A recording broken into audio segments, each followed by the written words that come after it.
Bonsoir, c'est l'heure de vous informer. Les FARDC passent à l'offensive contre les FDLR.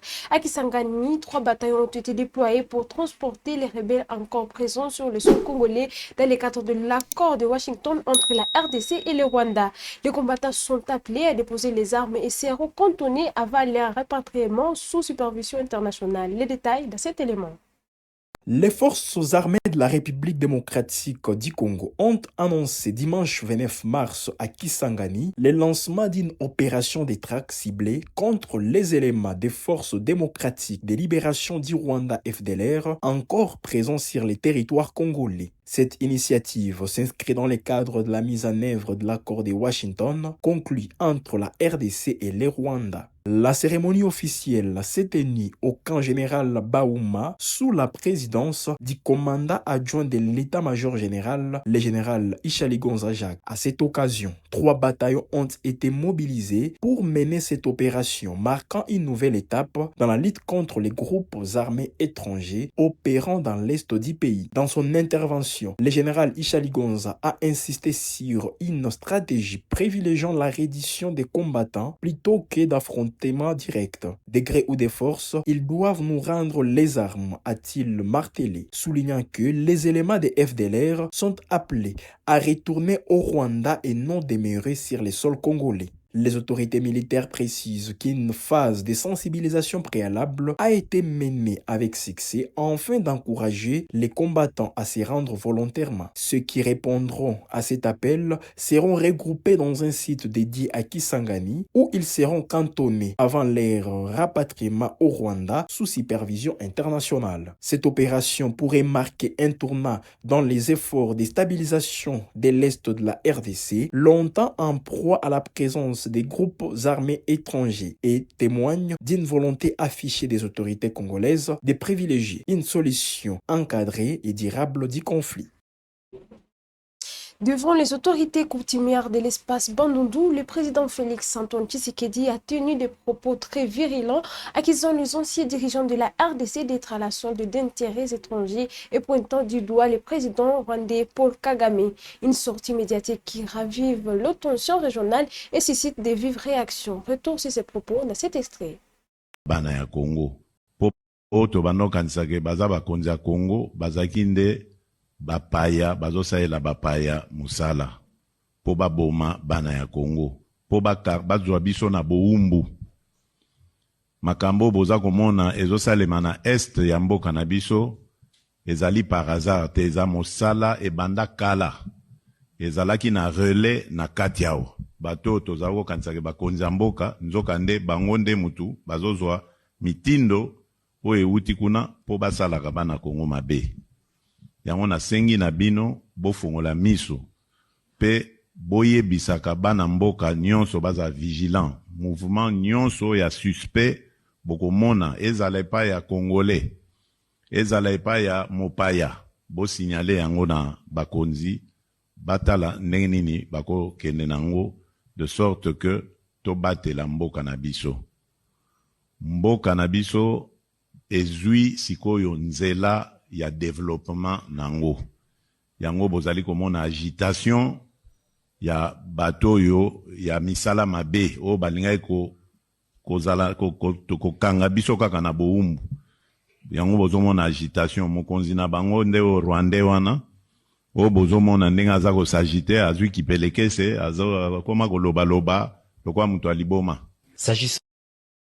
Depuis Goma, l'ancien président Joseph Kabila sort de son silence et contre-attaque après sa condamnation à mort pour trahison.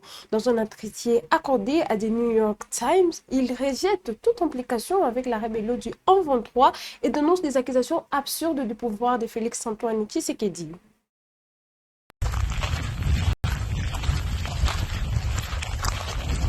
Depuis Goma, ville sous contrôle de l'F-123, dans l'est de la République démocratique du Congo, l'ancien président Joseph Kabila sort de son silence. Dans une interview accordée aux médias américains The New York Times, il explique fermement sa condamnation à mort pour trahison et rejette toute implication avec la rébellion du M23. Accusé par le pouvoir de Félix Antoine Tshisekedi d'être le chef occulte de ces groupes armés soutenus par les Rwandais, selon les experts de l'ONU, Kabila dénonce des accusations absurdes et affirme vivre sous protection rebelle uniquement parce que Goma est sous leur contrôle. Condamné par contumace en 2025, il échappe pour l'instant à toute arrestation. Au cours de cet entretien rare, les premiers en 8 ans, l'ex-chef de l'État reconnaît en demi-mot des arrangements politiques lors de l'élection controversée de 2018 en exprimant des regrets sur certaines décisions prises au pouvoir. Il critique également la légitimité des institutions actuelles congolaises.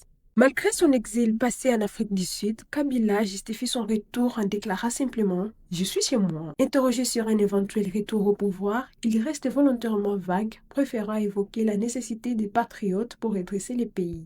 Toujours influent et entouré de zones d'ombre, Joseph Kabila apparaît aujourd'hui comme une figure centrale d'une crise politique et sécuritaire persistante dans l'est du Congo, sur fond de tensions régionales et de rivalités pour le contrôle des ressources.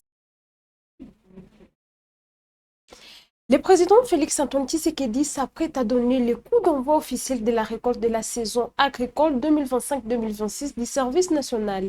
Une campagne marquée par une nette progression de la production de maïs qui devrait atteindre 40 000 tonnes contre 25 000 tonnes l'année dernière, selon le lieutenant général Jean-Pierre Kassongo Kabouika. Reportage. Vastes étendues de maïs, tout semble suspendu à un instant précis.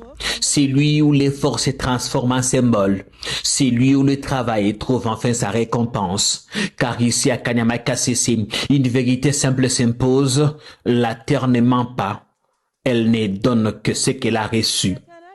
Les pieds des maïs arrivés à maturité ondulent sous le vent comme une mer prête à être moissonnée. Pour cette saison, le coup d'envoi sera donné par le commandant suprême en personne, le président Félix Antoine Tshisekedi Tshilombo, attendu pour le lancement de la récolte. Le site retient son souffle, les machines sont en place, les hommes sont prêts, le regard tourné vers un même horizon. À perte de vue, les champs dessinent une mer dorée. Alignés avec une rigueur presque militaire, les moissonneuses-batteuses attendent leur entrée en action. Leur présence impose le respect, celui d'une agriculture qui change d'échelle, qui s'industrialise et qui s'affirme comme un levier stratégique. Aux commandes de l'une d'elles, le lieutenant-général Jean-Pierre Kassongo Kabouik. Concentré, méthodique, il s'exerce avec précision comme pour anticiper chaque mouvement de la récolte à venir. Sa présence sur le terrain traduit 3 mots, encadrer, produire, transformer. Depuis janvier, il a fait le choix de se retrancher à Kanyama Kasese, consacrant son temps, son énergie et son expérience pour la réussite de cette campagne. Car ici, rien n'est improvisé. Sur place, il supervise sans relâche, chaque détail compte, chaque étape est suivie, contrôlée et optimisée. Et les résultats parlent déjà. Pour cette saison agricole, le service national attend au moins 40 000 tonnes de maïs, soit près de 15 000 tonnes de plus que l'année précédente. Une progression significative qui traduit une montée en puissance réelle, portée par la discipline, la mécanisation et une volonté politique affirmée. Et autour des champs, toute une mécanique s'est activée. Les séchoirs tournent sans interruption, transformant la récolte brute en produit prêt à être conservé et distribué. À proximité, les camions enchaînent les rotations, assurant un flux constant entre les zones de production et les centres de stockage. Le site vit au rythme d'une organisation rigoureuse et presque industrielle. Mais au-delà des machines et des performances, une autre transformation est à l'œuvre, celle de jeunes délinquants, jadis en rupture, aujourd'hui engagés dans un processus de réinsertion par le travail. Dans leurs gestes, dans leur discipline retrouvée, se dessine une trajectoire nouvelle, car ici on apprend, on s'est construit et on se relève. Kanyama Kasese n'est plus simplement un site agricole, c'est un laboratoire. Une démonstration qu'un État peut reprendre la main par la production. Une démonstration que la terre, longtemps reléguée, peut redevenir un pilier stratégique. Une démonstration afin que la jeunesse, lorsqu'elle est encadrée, formée et mobilisée, peut devenir une véritable force de reconstruction nationale. Ici, la terre ne promet pas, mais elle répond. Agbadolit, le vice-premier ministre en charge de la fonction publique Jean-Pierre Liaou a levé le voile sur la masse salariale des agents de l'État et leur défi lié à leur mécanisation. Il a également plaidé pour une gestion plus rigoureuse des effectifs et des ressources publiques. Suivez ses propos. na niveau ya gouvernement problème oyo eza se poser ezali problème ya masse salariale. Masse salariale to enveloppe ya rémunération ezali mal répartie entre l'administration et entre Kinshasa na ba province. Yango tata mokonzi ya ekolo azwaki décision ya kosalisa audit ya état liquidatif to ya enveloppe salariale. Enveloppe salariale oyo efutaka Kongo mobimba alobi nalingi na yeba po atuni ngai motuna na limboleli ye po na koloba te ezali na makambo mibale misato oyo ezali kobloke te ba mécanisation esalama na ndenge elongo bani na ndenge toprogramaki yango bongo pokoso ezozala mingi na to ya répartition ya basalaire entre Kinshasa na ba province. Na outi ko publier fonction publique en chiffres. Couverture en termes ya ba rémunération na Kinshasa to nango ezali 43%. Na ba province ezali ezokoma 5% te. Bongo ezosenga te ba décision ya makasi ezwama pona inclusion salariale.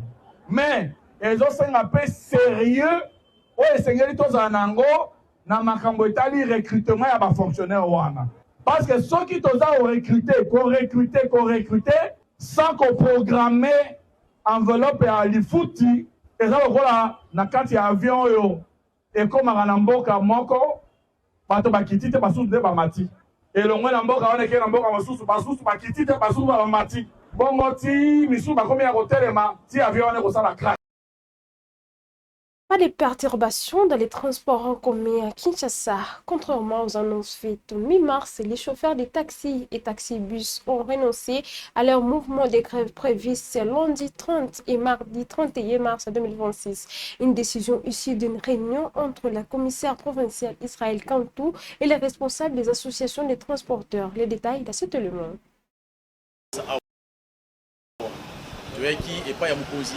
Commissaire divisionnaire ayambi biso ya to sengi na mokonzi to solo lokola bana na kati ya fabi to sololi alobi bon de toute façon to kutala makambo to kopesa rapport na bakonzi soki bakonzi bazongi to akoyamba biso to tala lolengi nini to kosola na ye pour que ba makambo sona elong na to sengi na ba chauffeur nyos oyo bazana vila Kinshasa bayo ke la biso na likambo to sengi et que bakonzi soki bazongi to kosolola akoyamba biso ensemble une délégation ekoyaka ndenge to lelo boye akoyamba biso to ba nini to traiter likambo na esila to sengi na bino bozonga na nzela bosala musala bomemesano na ndenge sengeli suite ya ba déshydratation nyonso tomemaki epai na ye oyo etali ngambu ya la police. Je pense que kozala na solution à l'immédiat, mais oyo etali ngambu ya division urbaine à transport, régie de fourrière et contrôle technique, BSP na DGRK.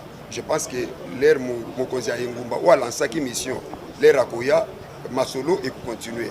Mais quant aux grèves oyo ezalaki prévu le 30 et le 31, lokola masolo eza nanu na nzela tozoloba bakumbi bosala musala tokosengaka na bandeko na ngai mokolo ya le 30 na le 31 grève eza te tosala mosala na ndenge elongo bani barecommandation eselemi mokonzi akokomisa makambo epai ya gouverneur de la ville de Kinshasa pour que to continuer masolo parce que masolo na biso ndenge tosololi totali sécurité mboka totali makambo nyonso oyo ba paramètres ezali kosala yango tosengi na biso nyonso tozala calme masolo ezali ko continuer tokokuta na sona gouverneur mikolo ezali koya toza ba solution ba problème nyonso oyo ezali ko. À Lubumbashi, la lutte contre l'insalubrité prend de l'ampleur. La maire Joyce Tunda intensifie les opérations d'assainissement, notamment derrière le bâtiment du 30 juin. Une initiative qui vise à améliorer le cadre de vie des habitants et à restaurer l'image de la ville. Reportage. Derrière le bâtiment du 30 juin, ancien bureau des élus provinciaux, une équipe dépêchée par Madame le maire de la ville de Lubumbashi, Joyce Tunda Chassa, s'active pour évacuer un important dépôt d'immondices. Tractopelles et camions sont mobilisés pour assainir ce site stratégique. Ces travaux sont supervisés par les conseillers Bernard Mutombo Lupasa et Serge Maloba, tous membres du bureau d'études de l'autorité urbaine. L'objectif est clair, restaurer un cadre de travail salubre pour les institutions provinciales. Pour Bernard Mutombo, l'assainissement initié par l'autorité urbaine demeure une priorité majeure. Nous sommes aujourd'hui à l'Assemblée provinciale pour procéder à l'évacuation des immondices. Depuis que l'autorité urbaine, Excellence Mme Joyce Tunda Chansa, est à la tête de la mairie de Lubumbashi, elle fait de la lutte contre l'insalubrité l'un de ses piliers majeurs. C'est dans ce sens-là qu'ayant constaté que derrière l'Assemblée provinciale, il y a un silo provisoire ou de transit, elle nous a dépêchés sur les lieux pour que nous venions évacuer toutes ces immondices ici, afin que le lieu qui est très fréquenté d'ailleurs soit vraiment salubre, comme partout ailleurs sur l'ensemble de la ville. À travers ces actions, l'autorité urbaine entend renforcer durablement la propriété de la ville et améliorer les conditions de vie des Louchois. Cette opération s'inscrit dans la dynamique de modernisation et de salubrité engagée par l'hôtel de ville de Lubumbashi. C'est la fin de cette session d'actualité. Mesdames et messieurs, merci d'être au rendez-vous avec toutes les actualités sur WAB Info TV. C'est votre première fois de nous suivre. Veuillez vous abonner à la chaîne. Surtout, n'oubliez pas de liker, commenter et partager cette session d'actualité. À tous et à tous, à très bientôt.